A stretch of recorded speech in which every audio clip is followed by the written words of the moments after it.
पश्चिम बंगाल की राजनीति में एक बार फिर नया कानूनी मोड़ आ गया है। टीएमसी के सांसद अभिषेक बैनर्जी ने सीआईडी द्वारा वॉइस सैंपल लेने के आदेश को कलकत्ता हाई कोर्ट में चुनौती दे दी है। उन्होंने अदालत में दायर याचिका में कहा कि जब उन्होंने कभी भी संबंधित ऑडियो क्लिप में अपनी आवाज होने से इनकार नहीं किया है तो फिर आवाज का नमूना लेने की जरूरत आखिर क्यों पड़ी है। अब इस मामले में हाईकोर्ट ने सुनवाई होगी और अदालत तय करेगी कि सीआईडी की मांग उचित है या नहीं। ये मामला विधानसभा चुनाव प्रचार के दौरान दिए गए एक कथित बयान से जुड़ा है। आरोप है कि चुनाव प्रचार के समय अभिषेक बैनर्जी ने डीजे बजाने को लेकर विवादित टिप्पणी की थी। शिकायत के अनुसार उन्होंने कहा था कि 4 मई को चुनाव परिणाम आने के बाद ऐसे डीजे बजेंगे जो लोगों के कान झंझना उठेंगे। इस बयान को लेकर साइबर अपराध की देखिए आपको बताएं कि धाराओं में पूरी तरह से मुकदमा दर्ज कर लिया गया है उनके खिलाफ। बाद में इस मामले की जांच राज्य की सीआईडी के सौंप दी गई है।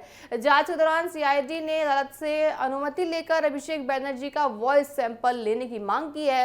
विधानसभा देखिए आपको बताएं विधान नगर की निचली अदालत ने सीआईडी की अर्जी स्वीकार करते हुए अभिषेक बैनर्जी को 30 जून को अदालत में पेश होने का आवाज देखिए उनको कहा है कि आपको अपना आवाज का नमूना देना होगा। और साथ ही देखिए अभिषेक बैनर्जी की तरफ से कहा जा रहा है कि अगर मैं स्वीकार करता हूं कि ये मेरी आवाज है और मेरे स्वीकार करने के बावजूद मेरी आवाज का नमूना आखिर क्यों लिया जा रहा है, इसलिए उन्होंने अदालत का रुख किया है। और साथ ही इसी आदेश के खिलाफ अब उन्होंने कलकत्ता हाईकोर्ट का दरवाजा खटखटा लिया है। अभिषेक बैनर्जी की ओर से पेश वरिष्ठ अधिवक्ता ने देखिए अदालत में दलील दी है कि उनके पूरी तरह से देखिए कभी भी ऑडियो क्लिप में अपनी आवाज होने से इनकार नहीं किया है। जब आवाज की पहचान को लेकर कोई विवाद ही नहीं है तो वॉइस सैंपल लेने की आवश्यकता आखिर क्यों पड़ रही है। उन्होंने कहा कि केवल औपचारिकता के लिए किसी व्यक्ति से आवाज का नमूना लेना उचित नहीं होता और निचली अदालत के आदेश पर दोबारा विचार किया जाना चाहिए। दूसरी ओर देखिए जांच एजेंसियों का कहना है कि जांच प्रक्रिया के तहत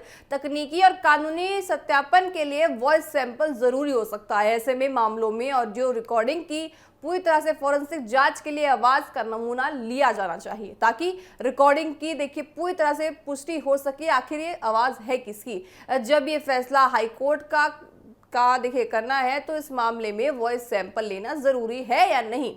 ये मामला राजनीतिक रूप से भी चर्चाओं में है क्योंकि ये चुनावी बयान और जांच एजेंसियों की कार्रवाई से जुड़ा हुआ है। विपक्ष और सत्तारूढ़ आपको बताएं दल दोनों ही मामलों में अपनी अपनी दलीलें दे रहे हैं। हालांकि फिलहाल अदालत के सामने केवल कानूनी सवाल ये है कि अब संबंधित व्यक्ति अपनी आवाज स्वीकार कर चुका है तब भी क्या जांच एजेंसी वॉइस सैंपल लेने की मांग कर सकती है। अब सभी की नजर कलकत्ता हाईकोर्ट की सुनवाई पर टिकी हुई है। अदालत के फैसले के बाद ही ये साफ हो पाएगा कि अभिषेक बैनर्जी को वॉइस सैंपल देना होगा या नहीं। साथ ही 30 जून को निर्धारित निचली अदालत की कार्यवाही पर भी हाईकोर्ट के आदेश का असर पड़ सकता है। देखने वाली बात होगी कि कोर्ट की तरफ से क्या आदेश आते हैं, कोर्ट क्या कुछ आदेश करता है, क्योंकि देखिए तमाम दलील अभी तक अभिषेक बैनर्जी की तरफ से एक ही जा रही है कि मेरी ही आवाज है और मेरी आवाज है, मैं खुद स्वीकार करता हूं, लेकिन उसके बावजूद वॉइस सैंपल लेने की आवश्यकता उनको नहीं लगती है। लेकिन उसके बावजूद देखिए एसआईटी की जांच हो या फिर वो पूरी कोशिश कर रहे हैं कि उनकी आवाज की जो सैंपल है वो लिया जाए। तो देखिए ऐसे में ये भी कहा जा सकता है